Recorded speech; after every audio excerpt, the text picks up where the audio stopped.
let's now switch to civic engagement. Civic engagement, of course, is not completely separate from dialogue, but it has an intersection with dialogue, because dialogue happens during civic engagement. But civic engagement is more broad. In dialogue, you are usually representing a faith tradition, like you are there as a Muslim or Hindu or Buddhist or Christian, or a cultural background, Turkish, Indian, Tanzanian, Canadian, etc.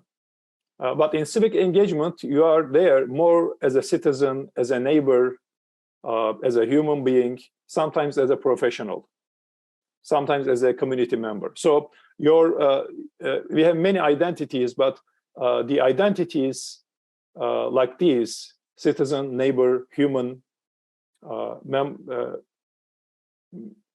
resident of a locality, so these come to the fore, professional.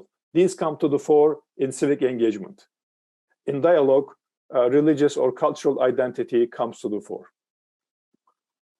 So civic engagement, according to, I'm going to share different definitions. There's not a single definition, as you can imagine.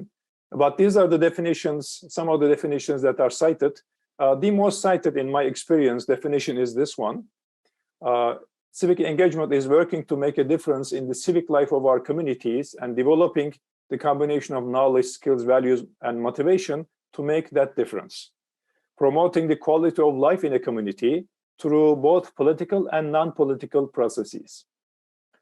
This definition, according to Thomas Ehrlich, published in the Civic Responsibility and Higher Education book. I'm not sure if I can, this is the book. So this is an often cited definition. Another definition by a researcher in the field, Dr. Mary Hilton, the process of connecting individuals in society with one another to share common interests and work for the common good.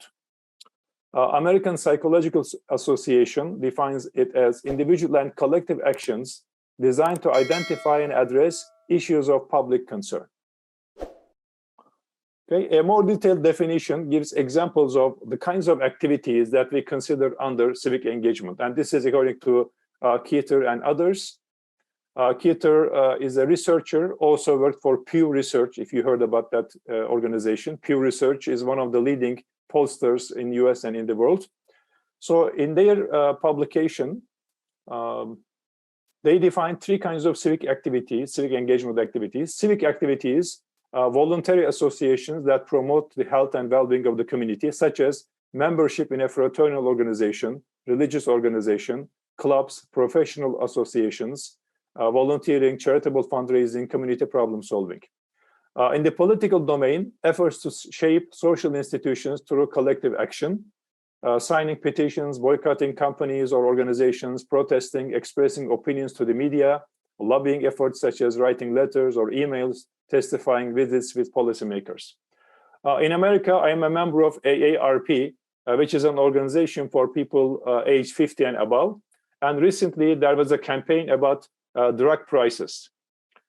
In America, there is the Medicare system, which provides healthcare to people 65 and above.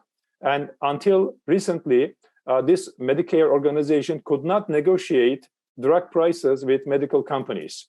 So AARP lobbied the Congress to pass the law so that Medicare can negotiate with the drug companies for lower drug prices. And it succeeded. The law passed both the House and the Senate. So now it is the law. And I made the contribution to that. I emailed my Congress people, my Senate members. I reached out to them. And in total, this organization collected millions of signatures, millions of emails, and hundreds of phone calls to contribute to passing of that law.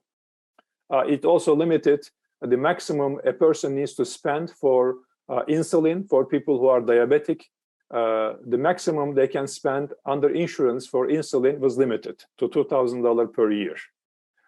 So that was a big gain for American citizens of elder age and not enough means. So that's an example of being part of the political action.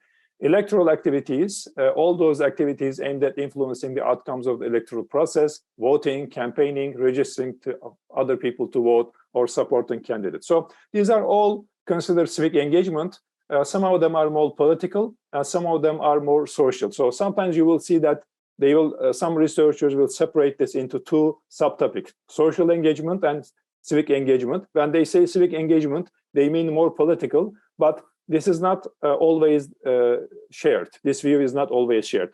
The more common view is that under civic engagement, there is both social and political activities.